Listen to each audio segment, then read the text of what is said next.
마이크는 위장 전문 킬러입니다. 그는 사건을 만들거나 자살로 위장하여 목표를 제거해서 돈을 버는 것인데요. 마이크 눈에는 이렇게 팔려나간 생명들은 그저 하나의 종잇덩어리에 불과했습니다. 업무를 수행하고 킬러본부로 돌아온 마이크. 여기에는 6명의 마이크와 같은 킬러들이 있었습니다. 분노 조절장애 킬러, 독을 즐겨 쓰는 킬러, 특종사부대 출신의 영재 킬러, 여자 킬러, 새로운 시도를 즐기는 뚱보 킬러까지 모두 각자의 개성을 가지고 있었는데요. 그리고 의뢰를 받아오는 핵심 인물 밀턴. 밀턴은 의뢰인의 요구에 따라 킬러들을 안배하므로 밀턴이 중간다리 역할을 하므로 의뢰인과 킬러 사이에는 서로 신분을 알 수가 없게 되어 있습니다. 그리고 빅이 이 조직의 리더 역할을 맡고 있었습니다. 빅은 은퇴한 살인 청부업자인 동시에 마이크의 스승입니다. 소년 마이클은 또래 아이들에게 매일 괴롭힘을 당하며 살아가고 있었습니다. 아이들에게 쫓기던 마이클은 한 남자가 누군가의 집에 들어가는 것을 목격하게 됩니다. 이때 폭발이 일어나고 그가 범인임을 직감한 마이크는 남자의 뒤를 따라다니기 시작하죠. 일주일 동안 따라다니며 찍은 영상으로 겁대가리 없이 남자를 협박합니다. 빅은 머리에 피도 안 마른 애새끼한테 협박당한 게 어이가 없었습니다. 하지만 마이크도 호락호락하게 당하지만은 않았는데요. 빅을 먼저 습격하는 데는 성공하지만 결국 잡히게 됩니다. 빅이 마이크를 내리치려고 하는 순간 마이크는 빅에게 만약 자신이 저녁까지 집에 안 돌아가면 경찰은 자신이 부모님한테 맡겨둔 복제된 영상 파일을 받게 될 거라고 합니다. 빅은 너무 열받아서 그만 웃게 되고 위기에서 남다른 기질을 보여준 마이크를 눈여겨봅니다.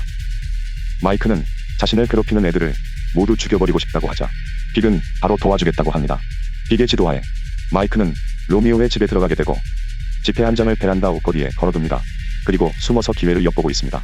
로미오가 집에 돌아오고 주저없이 베란다로 향하고 마이크는 이 기회를 틈타 로미오를 밀어내는데 성공합니다. 비록 마이크는 첫살인을 하게 되지만 마음속으로는 알 수 없는 짜릿함이 밀려옵니다. 그렇게 빅의 제자가 되어 각종 훈련을 받게 된 마이크. 각종 무기로부터 각국의 격투기술, 물리과학 지식, 심지어 자신이 살인에 가지고 있는 우아한 예술행위를 표현하기도 합니다. 빅은 마이크를 자신의 친아들처럼 대합니다. 그를 최고의 킬러로 만들기로 맹세하는데요. 빅은 마이크에게 경고합니다. 킬러의 세계에는 3가지 철칙이 있는데 반드시 지켜야 한다고. 화내지 않고 감정이입하지 않고 잡히지 않는 것이라고 당부합니다. 하지만 마이크는 이미 첫 2가지 철칙을 어기게 되었습니다. 마이크에게는 헤어진 지 얼마 되지 않은 여자친구 베스가 있었는데요. 베스는 환경운동가였고 마이크가 제일 사랑하는 사람입니다. 사귄 지 몇 년이 지나서야 베스가 양성애자라는 사실을 알게 되고 자신이 사랑하는 여인 때문에 마이크를 떠나게 되었습니다. 헤어지고 마이크는 더욱더 자신의 일에 몰두하게 됩니다. 이날 마이크는 밀턴에게서 석유회사 직원을 살해하라는 의뢰를 받게 되고 마이크는 5일 동안 석유회사 직원의 출퇴근 습관을 체크하고 유리총탄을 이용해 교통사고로 위장하는 데 성공합니다. 밀턴은 마이크더러 영화관 뒤에서 대신 수금을 받아달라고 부탁합니다. 하지만 킬러가 직접 수금을 하는 것은 회사 규정과 맞지 않지만 마이크는 의심 없이 현장에 도착합니다. 그런데 누군가에게 기습을 받게 되고 마이크는 가볍게 상대를 제거해버립니다. 그날 밤 그는 전 여자친구 베스가 죽었다는 소식을 듣게 되죠. 마이크는 베스의 장례식에 가게 되고 베스의 레즈인 친구와 만나게 됩니다. 그녀는 마이크에게 베스는 마이크의 아기를 임신한 상태에서 약쟁이 2명한테 살해당했다고 전합니다. 그리고 현재 약쟁이 2명은 약물과다 복용으로 이미 숨진 상태고요. 그날 밤 마이크는 베스의 죽음에 수상한 점을 발견하고 다시 조사를 시작합니다. 마이크는 경찰에 있는 친구한테서 관련 자료를 넘겨받았고 베스가 살해당한 방으로 가서 증거들을 찾아봅니다. 아니나 다를까 이 익숙한 살인 기법은 바로 자신의 킬러 조직의 특수부대 킬러 형제들의 짓이었습니다. 마이크는 그들을 찾아갔고 베스의 살인을 의뢰한 의뢰인을 알아내려고 하지만 그것은 킬러의 세계에서는 절대 건드려서는 안 되는 철칙이었습니다. 하지만 마이크는 사랑하는 여인을 위해서 꼭 복수를 하기로 다짐했고 자신의 스승 빅한테 찾아가 보지만 빅은 마이크를 도와주지 않자 마이크는 베스의 여자친구한테 찾아가서 사건의 실마리라도 알아내려고 합니다. 그때 분노 조절 장애 킬러가 베스의 친구를 죽이려고 나타나고 마이크는 그녀를 구하게 됩니다. 마이크는 그녀한테서 베스가 전에 석유 공장을 조사한 적이 있는데 정확한 건 베스 부모님 집에 USB 칩에 있다는 것밖에 모른다고 합니다. 그녀는 베스의 집에 가서 USB를 가져오기로 하고 마이크는 밀턴을 찾아가죠.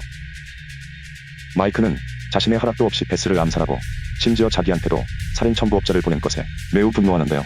마이크는 밀턴의 보디가드를 해치우고 밀턴을 협박해서 베스의 살인 청부업자 의뢰인을 알아내는 데 성공하고 베스의 여자친구와 다시 합류하게 되는데요.